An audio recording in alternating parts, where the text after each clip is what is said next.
Según el relato de uno de sus consejeros, era de estatura media y constitución fuerte. La nariz curvada y aguileña y los ojos penetrantes. La mandíbula inferior era más grande que la superior, lo que le creaba problemas al hablar y al comer. De carácter melancólico y rencoroso, era muy trabajador.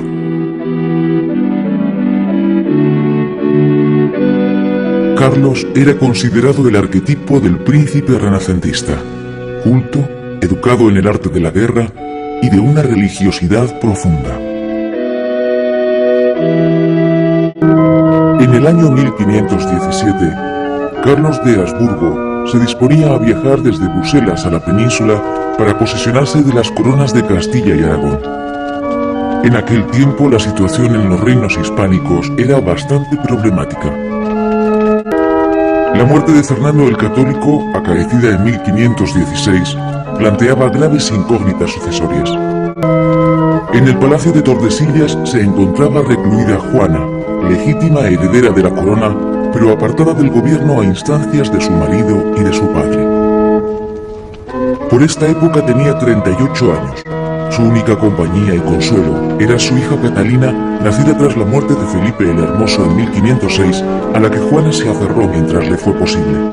Desde que llegara a Tordesillas, su retiro se irá convirtiendo paulatinamente en un encierro, su palacio en una cárcel y su rebeldía en una excusa para exhibir su posible locura. ¿Estaba Juana realmente loca o fue víctima de las ambiciones sucesivas de un esposo, un padre y un hijo? La sociedad hispánica miraba con inquietud la subida al trono de este príncipe flamenco, desconfiando del séquito extranjero que le acompañaba.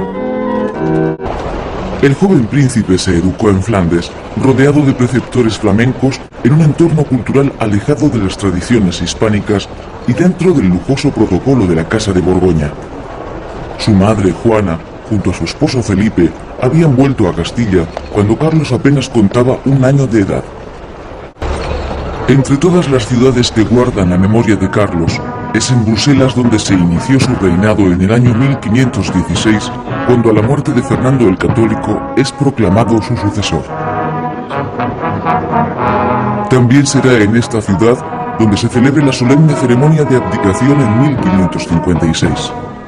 Todos los años, en esta Gran Place de Bruselas se celebra una gran fiesta para conmemorar al monarca que pasó a la historia con el nombre de Carlos I de España y V de Alemania.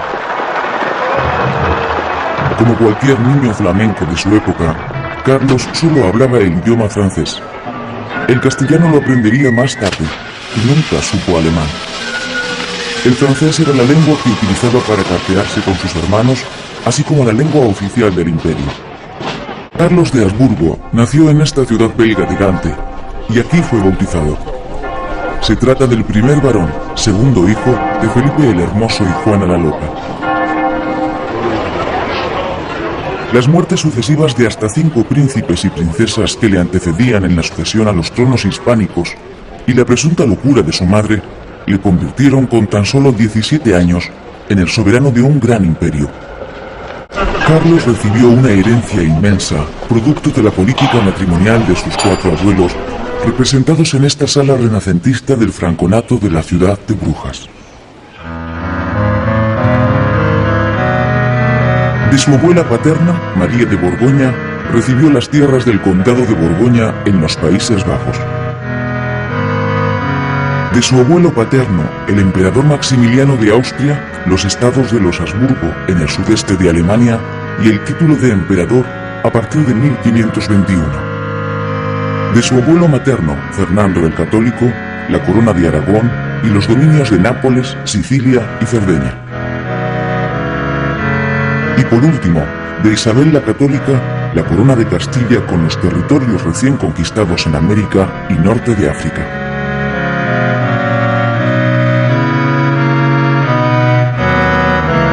Él, por su parte, añadiría varios territorios más a este imperio inacabable. Carlos considerará esta herencia como un patrimonio familiar que debía defender unido, articulado sobre la base del cristianismo. Con solo 17 años, Carlos se embarcó en el puerto de Flesinga, cerca de Brujas, para hacerse cargo de su herencia hispánica. Mientras tanto, en la villa castellana de Tordesillas, Juana permanecía aislada del gobierno y del mundo. Juana había recibido con anterioridad la visita del preceptor de Carlos, Adriano de Utrecht, quien a su regreso a Flandes advirtió del riesgo de herir los sentimientos y suscitar inquietud en una Castilla que se resistía a despojar a Juana de sus legítimos derechos. Castilla se mostraba muy susceptible ante cualquier cambio impuesto desde el exterior. Una vez en suelo hispánico, la primera parada de Carlos, al que acompañaba a su hermana Leonor, fue Tordesillas. El joven príncipe buscaba el apoyo de su madre para gobernar.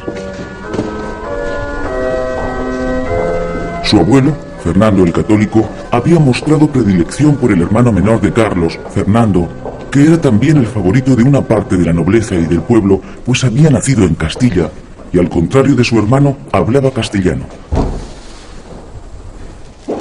Una vez asegurada la fidelidad de Juana a su hijo, se encontró una fórmula de compromiso para que Carlos pudiera gobernar Castilla en nombre de su madre. El encuentro de Tordesillas no impediría que Carlos fuera recibido con cierta desconfianza en la península. Las cortes castellanas temían que los cargos más lucrativos y relevantes fueran ocupados por extranjeros, como ya había ocurrido con su padre, Felipe el Hermoso. Para gobernar esta sociedad tan heterogénea, era imprescindible contar con el apoyo de la aristocracia. Carlos hallará esta nobleza a su llegada a Valladolid, en donde se habían convocado a las cortes. Antes se produjo otro encuentro esperado con su hermano Fernando. Ambos hermanos entraron en Valladolid ante la frialdad de un pueblo que desconfiaba del excesivo lujo de la comitiva. Para ser aceptado como soberano y atender a sus demandas de impuestos, las Cortes le plantearon 88 condiciones. Entre otras, que Fernando no donara el suelo hispánico mientras Carlos no tuviera un heredero, que no gobernara ningún extranjero, así como no sacar oro, plata o caballos de los territorios hispánicos. Pero Carlos incumplió sus promesas, ordenando enseguida la partida de su hermano a Viena. Además, los dineros de Castilla se convirtieron en el principal soporte económico del imperio, y Adriano de Utrecht sería el primer regente de Carlos durante su ausencia de la península. Las primeras medidas de su gobierno se dictarán para satisfacer la codicia de los nuevos gobernantes flamencos. La atmósfera de Castilla se fue caldeando hacia la rebelión. Después de su estancia en Valladolid, Carlos continuará viaje hacia Zaragoza y Barcelona, en donde también se convocaron las Cortes. Mientras Carlos corría a su encuentro con Europa, Castilla se convirtió en un polvorín. Los comuneros tomaron también la villa de Tordesillas. Majestad. Durante los meses que los comuneros permanecieron en esta ciudad, expulsaron al gobernador nombrado por el rey, así como a su séquito. Entre los comuneros, Juana se encontraba libre y respetada, pero nunca accedió a firmar algo que hubiera puesto en peligro el gobierno de su hijo. Sin el apoyo de Juana, la rebelión estaba condenada al fracaso.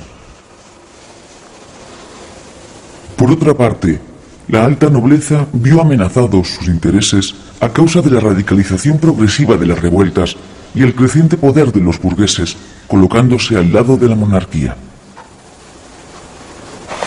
La derrota posterior de los comuneros en Villalar y el consiguiente ajusticiamiento de sus líderes consolidó el absolutismo regio en Castilla.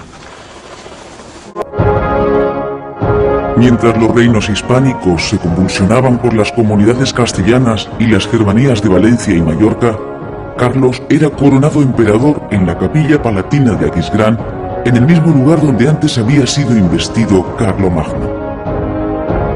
Con tan solo 20 años de edad, había sido coronado emperador del Sacro Imperio Romano Germánico. En esta sociedad tuvo gran relieve el papel de la burguesía instalada en las principales ciudades. Mercaderes, artesanos o pequeños burgueses acapararon los beneficios de la bonanza económica de finales del siglo XV y principios del XVI.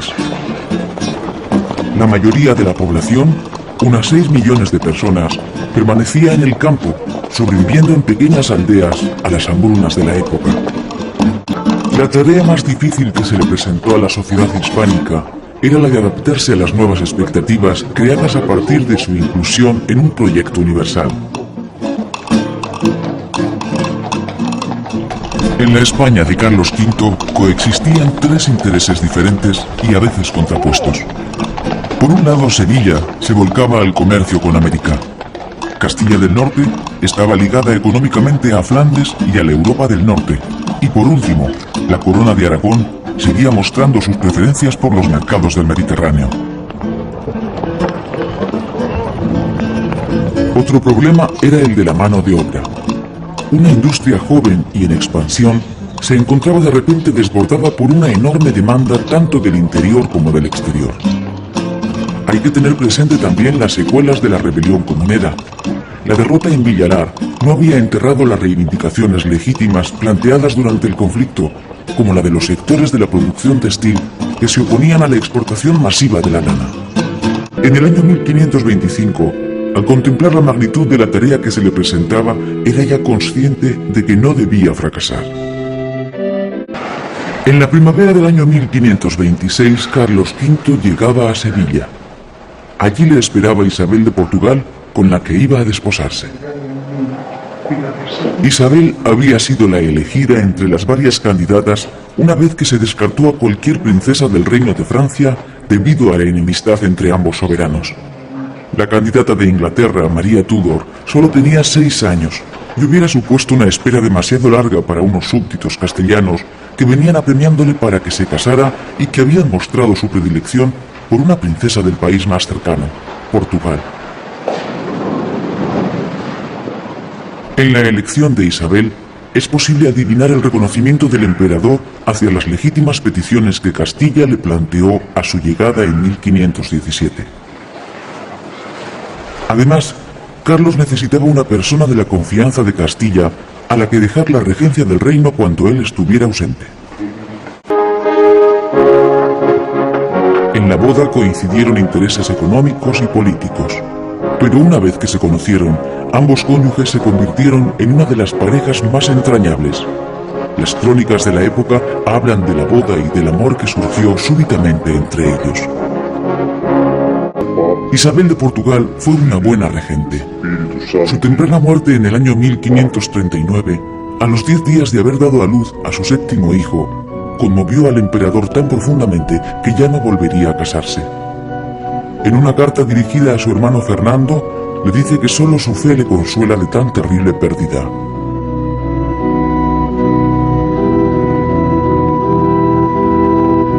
Un monarca, un imperio y una espada.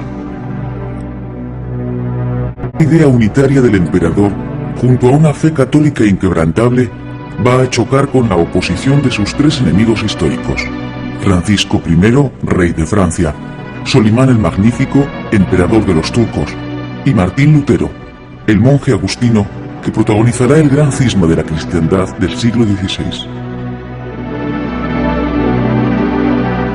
Las tesis de Lutero, clavadas en la puerta de la iglesia del castillo de Wittenberg, eran un alegato contra el poder del papado.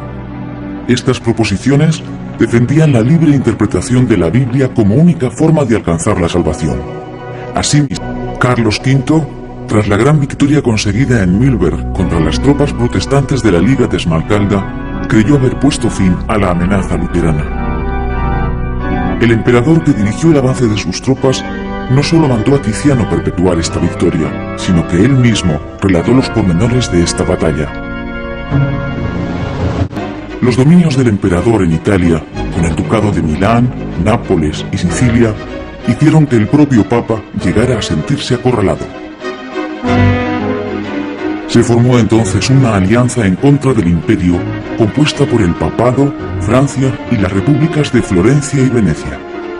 Además, el emperador otomano Solimán el Magnífico se sumó con su ejército a la lucha contra Carlos V, sitiando la ciudad de Viena.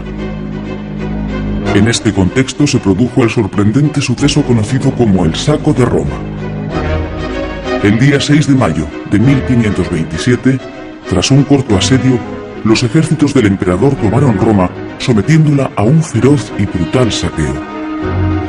Un testigo español, el abad de Nájera, escribiría: «No sé qué diga ni a qué lo compare, que excepto la destrucción de Jerusalén, no creo que haya acontecido otra cosa igual a esta». Los grafitis escritos por los soldados alemanes, los lansquenetes, sobre las paredes del Vaticano, han quedado como prueba para la posteridad de un acontecimiento que sin duda conmovió a todo el orbe cristiano. El Papa, vicario de Cristo, refugiado en el castillo de Sant'Angelo, había enmudecido. El emperador supo sacar provecho de la situación, negociando una paz ventajosa e imponiendo la celebración de un concilio con la intención de acabar con las disputas entre católicos y protestantes. El Concilio de Trento se convocó tras muchas dilaciones, diseñándose un nuevo marco dogmático y confesional para la Iglesia católica. En este concilio tendría un papel fundamental la Compañía de Jesús, fundada por Ignacio de Loyola, y a la que se incorporarían pronto grandes personajes de la política de la época, como Francisco de Borja.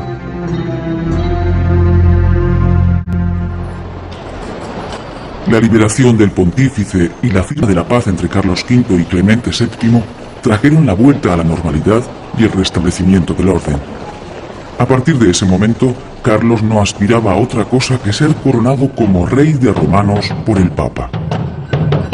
Se eligió la ciudad de Bolonia para celebrar la ceremonia de coronación debido al estado en que había quedado Roma, así como al deseo de partir enseguida a Viena, donde su hermano Fernando resistía a duras penas el asedio de las tropas turcas. En la actualidad, las autoridades y la población de Bolonia recrean estos actos solemnes. Se trataba de seguir la tradición de Carlomagno, que tras ser coronado en Aquisgrán como rey de los francos, recibiría después la corona de hierro de los lombardos para acabar siendo coronado por tercera vez en Roma por el Papa.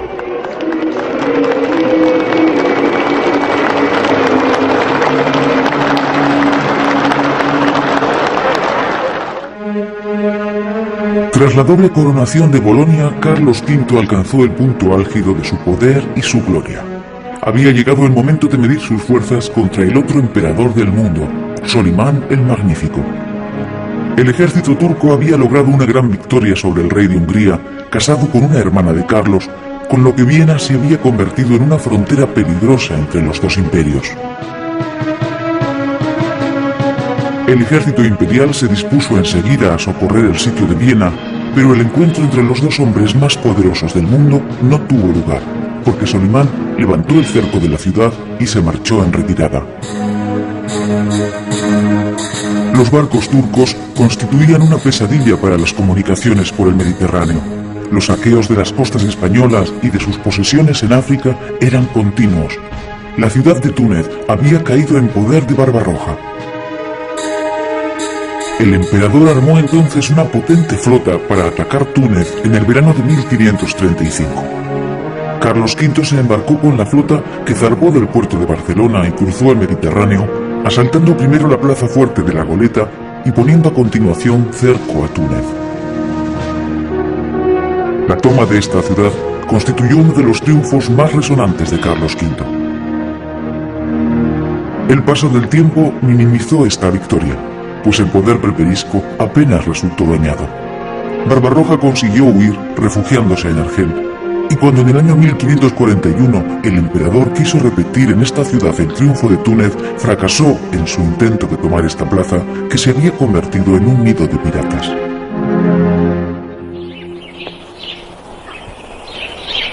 Para afrontar tantas contiendas, el emperador necesitaba mucho dinero, ya que ni los impuestos ni las riquezas de América eran suficientes.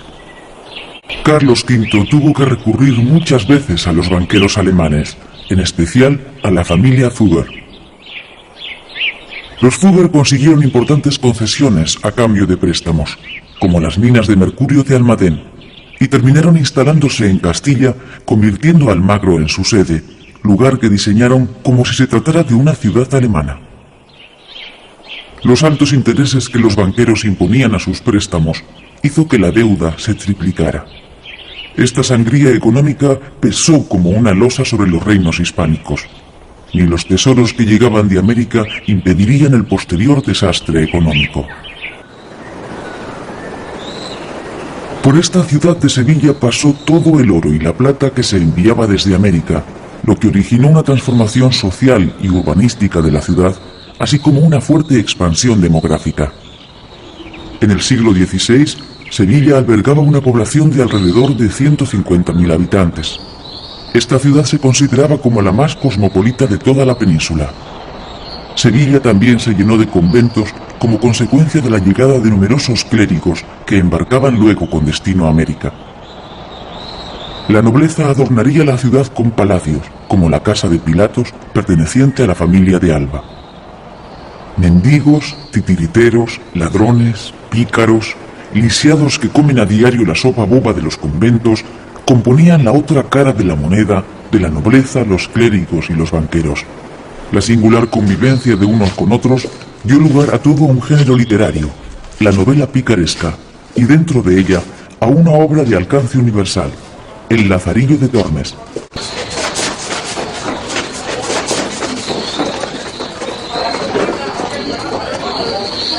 Enfermo y agotado por la pesada carga que le deparó el destino, Carlos esperaba la muerte en su retiro de Yuste. El emperador escogió para su retiro este apartado monasterio, situado en el Valle de la Vera, un lugar de clima apacible y sorprendente belleza. Un valle, sin embargo, que escondía en su seno la mortal enfermedad que habría de acabar con su vida, el paludismo. El peso del imperio había terminado con el espíritu de Carlos, que intentó salvar con su presencia física los problemas de una herencia tan compleja.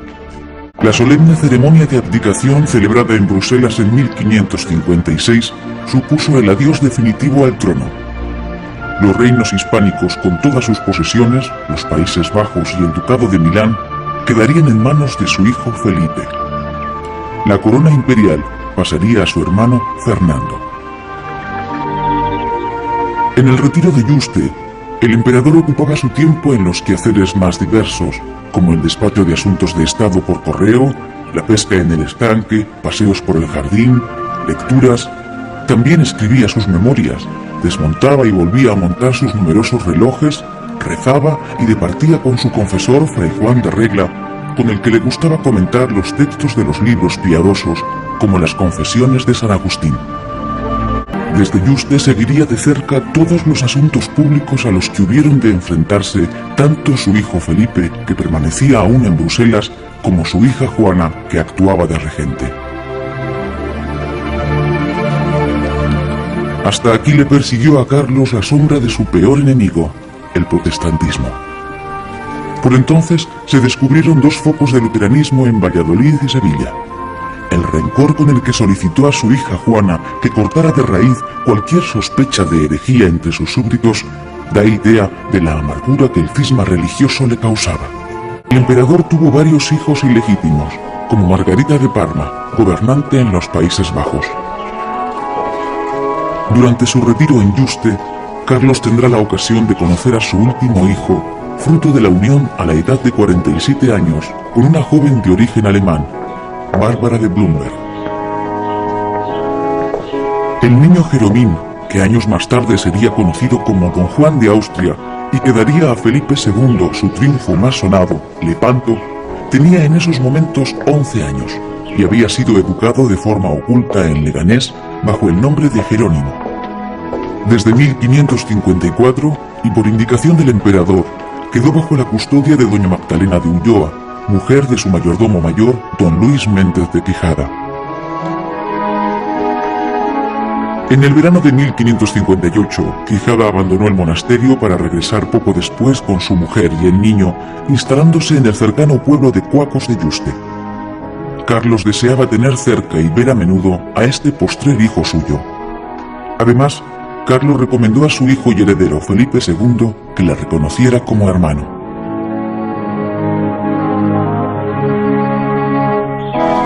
En Yuste, el emperador de medio mundo, y un joven de 11 años lleno de sueños hablan de batallas, enemigos o sentimientos. Seguro que las posteriores hazañas de Jeromín, don Juan de Austria, en las Alpujarras sofocando el levantamiento de los moriscos, o en Lepanto luchando contra el Imperio turco, o en Flandes como gobernador de ese difícil territorio, hubieran llenado de orgullo al emperador.